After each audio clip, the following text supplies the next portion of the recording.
Hi guys, what's up and welcome back here to my YouTube channel. If this is your first time here, you're most welcome. If you're a returning subscriber, I really appreciate you stopping by and I hope you like what you see and you consider subscribing at the end of this video.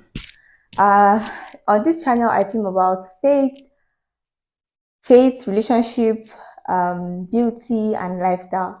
If that sounds like something you want to be seeing more of, you should consider scrolling down my channel. I have videos as regards all the topics I've mentioned, and yeah, just consider subscribing to see more content of that sort.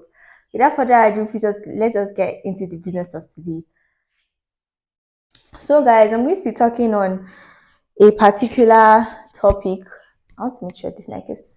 I'm going to be talking on a particular topic that is, I think, quite controversial or usually confusing, or there's just a lot of ups and downs. Like, it's just a lot. There's usually a lot going on whenever this topic comes up. And I know I'm not married yet.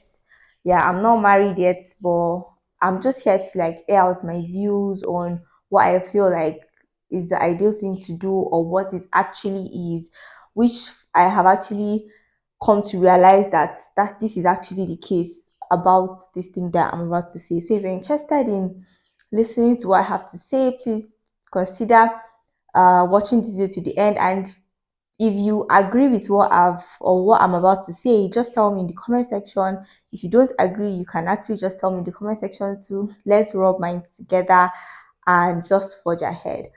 All right, so in this video, I'm just going to be talking about does God choose who we marry? Does God, like, can God, or does God just choose someone for you to marry and say, yes, this is the person you're going to marry this person? Does he do that or does he not? And I'm also going to be talking about like why there are a lot of failed marriages nowadays, why marriages fail, if that makes sense, or why I feel marriages fail in this present day and time. So yeah, let's just dive into this video. And if you've not subscribed, or if you're still considering subscribing, just do me well to do so. I really appreciate it. So yeah, without further ado, let's get into this video, okay? So I've asked myself this question a couple of times, countless times. Does God choose who we marry? Yeah, I've asked myself, and um I'm just here to, tell you guys my take on this. I might be wrong, I might be right, but just let me know in the comment section, like I said earlier. So does God really choose who we marry? For me, it's a yes and a no. Yes, God chooses who we marry, and no. Yes, so it's yes and no. And I'll tell you guys why it's yes and no for me, okay? So first of all, um, speaking spiritually from a spiritual perspective, when you're inclined, yeah, when you're connected to God, when you've built, you hear God. Let me just put it that way. When you hear God as an individual, the Holy Spirit, obviously, you need to have the Holy Spirit to be able to, minister to you, the mind of God, and all of that. That's how we are able to navigate life without having any of these unnecessary mistakes and quotes. It is we have the Holy Spirit to thank for these things, because He is the one that guides everybody, that guides us, that guides people that He resides inside of. That being said, um, being used to knowing or hearing God, okay, it could be through even scriptures, it could be through dreams, it could be, there are diverse ways God speaks to us. Yeah, exactly. um and God, I just believe that God doesn't force himself on anybody. Yeah, that's one thing I know about God. God cannot force himself on anybody. He has never forced himself on anybody. He would not start it now. God can only just tell you or direct you, okay, this is the way to go. If you choose, that is why we have what's called perfect will, free will, and permissive will. That's something that I feel like I've spoken about on this channel. You can just scroll down, or I'll just leave the title of the video for you guys so you guys can understand what permissive, perfect, and perfect will is. respectfully. So he won't just come and force you and say, you must do this. This is what you have to do. In fact, you don't have a choice. You have to do this because I am God. Never, never. That's not the nature of God. His is to just guide you and tell you, okay, this is the way to go. Now, it's set for you to choose if you want to or if you don't want to. Yeah. And once you step out of the will of God, obviously there's bound to be pain and all of that. Yeah. Because that is absence of grace. Because nobody God send you. Okay? Yeah. Having said that, same thing applies to this relationship or spouse thingy, choosing a life partner and all of that. So as a believer, God would always speak to you. I don't believe God will allow anybody just walk into fire like that. It's never happened and it will even start now. And I always tell people this. I said God always speaks to his children before anything happens. Yeah, that's the advantage of hearing God. He always tells you before anything actually goes wrong. Same thing applies. He'll tell you, okay, when it comes to, I feel like when it comes to choosing a life partner, the same thing happens. God will just tell you or minister to you or direct you. He can only direct you towards the right path. Okay, the rest you have to keep praying and watching and asking and using your sixth sense and all of that. But he can tell you, can direct you to the person and all of that. After that being said, or after he's done that, I believe, it's now your choice to choose if you want to do it with this person. And let me tell you one thing, that that okay, this is God talking to me. There's always a confirmation. Yeah, there's always confirmation. There's always peace. That peace, yeah, there's always a sense of peace and ease that you feel. So it's not like he'll just direct you and then just let you go, because that we're human beings and we might have doubts. So he would always confirm to you or confirm to another person or confirm through someone else, okay, to show you that like the Spirit of God is one, to show you that this is me just telling you, yes, like I was the one that made this happen. All right. Yeah. So that being said, it's now less for you to choose to ignore the voice of God or choose to say, he's not my spec, please, I can't deal. No, he's not my type. It's actually left for you or to you to actually do that. Now, what you do with that piece of information and the confirmation matters a lot. Okay, what you do with it is what is the determinant or how your life is meant to play out. In quotes. Now, if you're someone that feels that God doesn't know what is best for you, God doesn't know what will fit you, God doesn't know what you want, then you can just choose to say, I beg, this person is not my type. How will God say, this person I'm supposed to marry? Don't worry, when you've made your choice whether to go or not to go with this person, that's it. He will not speak on it again because he has already told you and confirmed to you. Does that make sense? Exactly. So that's the first step. Now, if you choose to, ignore the voice of God and just choose to just do what you want to do, because of physical appearances and all of that, then you have yourself to blame. Yeah, you have yourself to blame. And this also boils down to, so yes, God chooses. He can make a pick for you and direct you to this person or that person. Is less for you what you do. Yeah, it's less for you and what you do or what you decide. But he will not force you and say you must. Certainly, you must. He would never do that. So that's why I said yes, God can choose who you marry, and no, he can't. He can only just show you, yeah, and you go from there. But he can't force you into it. Am I making sense? That's what I feel this actually is. Okay. Now, this also boils down to, I've been seeing a lot of posts online of people saying things like marriages breaking just before they even start anything. How brides just really, how people complain.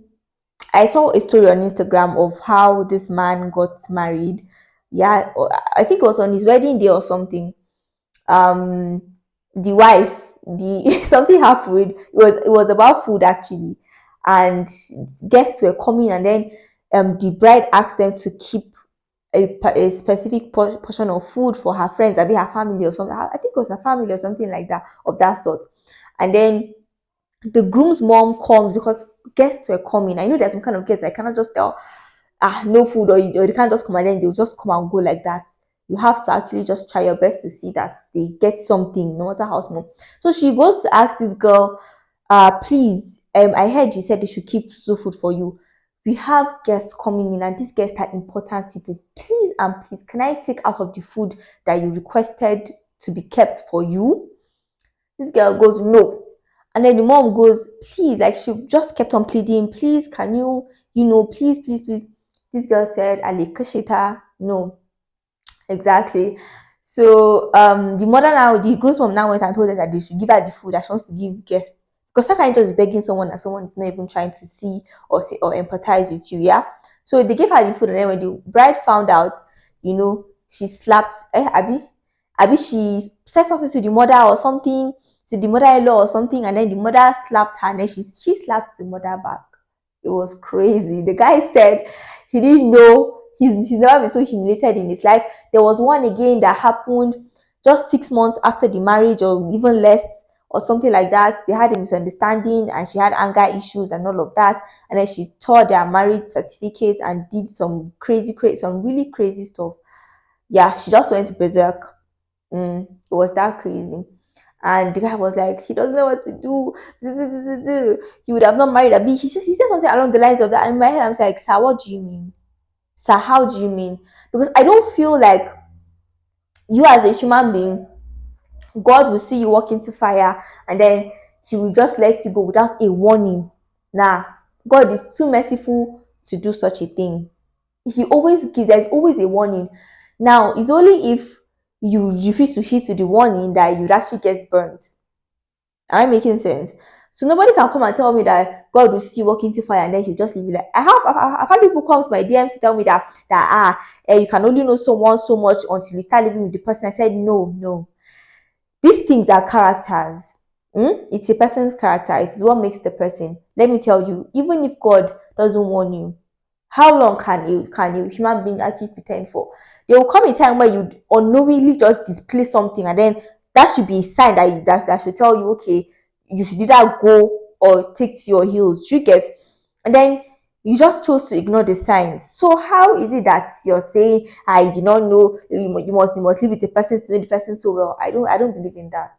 Yeah, I'm saying this here. I don't believe in that. If you're cutting somebody, if you're with someone, you should be able to. The person must have done something to give away themselves, because we're human beings. Like how good of an actor or a presenter are you? That's just how I see it. And even if you're going to be good at hiding things like this, God will make. He will just tell you, show you something, that should be your cue to leave. But if you stay, then it's actually all on you. And that was what I said. I said, you see all the things that happening, almost you can't tell me you do not know. Just say you missed the signs and I understand. You get, but not that you didn't know. If you had known, if you found my person, you've never known how to be like that. Really, really though. So that's just how I see it. And I just want to encourage somebody or someone here to actually just learn to hear God for yourself. Yeah, it's very important to hear God for yourself. Just try not to ignore the signs, try not to ignore the voice of God, because it always ends in tears. Why? Because God is the institutor. Is there a word like that? He's the one that instituted marriage. He knows the in total, the intrigues, the everything. So for him to actually tell you, this is someone that I feel like will be good for you, to have a painless and a trouble-free marriage. This is the person I feel like you should do life with. He's God, oh. He's God. He's God. So he doesn't make any mistakes. He makes no mistakes. He knows perfectly well what's good for you. So I urge us to please try to, even if the person doesn't look like what you want him or you feel like he is, you just remember that is God, though. Is God, though. Do you get? If there's something that you don't like about him physically and you feel like you want to change or you can change about this person, you guys can work towards it. Do you get? And there's always this understanding between people when God is involved in it. There's always a sense of understanding. Everything will come with ease. This marriage thing, marriage is not meant to be you marry today, divorce, tomorrow, divorce. this one, that one. It's not supposed to be like that. The way God planned or said marriage should be is a beautiful thing, and that is the reason why most people miss out on this thing. And at the end of the day, you see a lot of broken homes, a lot of divorce. The divorce rate is on an all-time high. It's just crazy. And that's we and funny enough, we have ourselves to blame for some of these things, if you ask me. Yes, I just told you guys some of these things that might transpire that would lead to stuff like this. So who do you have to actually have to blame about this? Some people will go and do what they want to do. Someone can be saying, God, why did you allow me? God did not allow. You are the reason why you're in that situation, if you ask me. So let's look inwardly. Let's ask ourselves. Let's evaluate ourselves. There's any way we need to change. Let's change and let's avail ourselves to the will of God. Let me tell you something about the will of God. It's not always comfortable. It's not always comfortable. Most times it is very uncomfortable. It can be hard. It can be hard. Very, very hard. And quotes in caps, it can be very hard. But let me tell you something. At the end of everything, you have God to thank. At the end of everything, you thank God that you actually just chose to go with what He had to say. The reason why it might be uncomfortable for us is because we are human beings, yeah? Flesh. We are flesh and blood. And God's ways are not our ways. So we might not really understand why this is happening now or why God said this now. But once you obey, prompt obedience is very key when it comes to the spiritual things of the spiritual. Prompt obedience is very key. Even if you don't understand what's happening, just do it. Because God said you should just do, even if you don't understand what you're doing, do it. At the end of the day, you'll be happy that you actually heed, or you actually heed to what God had to say, and you'll be thankful for it at the end of the day. Please, I've talked enough.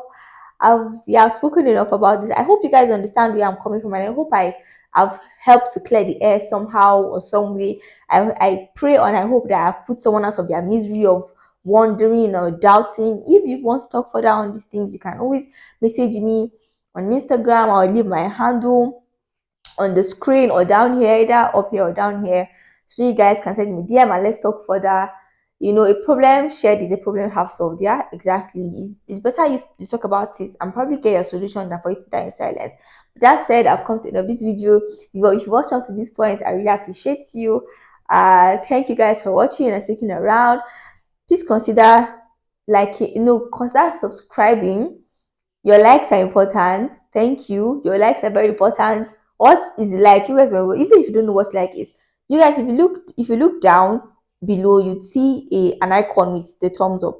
Yeah, that's the like button. All you have to do is to click on it. I promise you, less than 1 second, you are done. Your likes are important because it helps my video reach a larger audience, and I feel like a lot of people have to want to hear about this or are confused about this. If you think I was right, or if you agree with me, just tell me in the comment section. If you think I was wrong in what I said, or if there was a point you didn't understand, send me in the comment section. Let's continue talking from there, okay? Thank you guys for watching. I'll see you guys in my next video. Bye.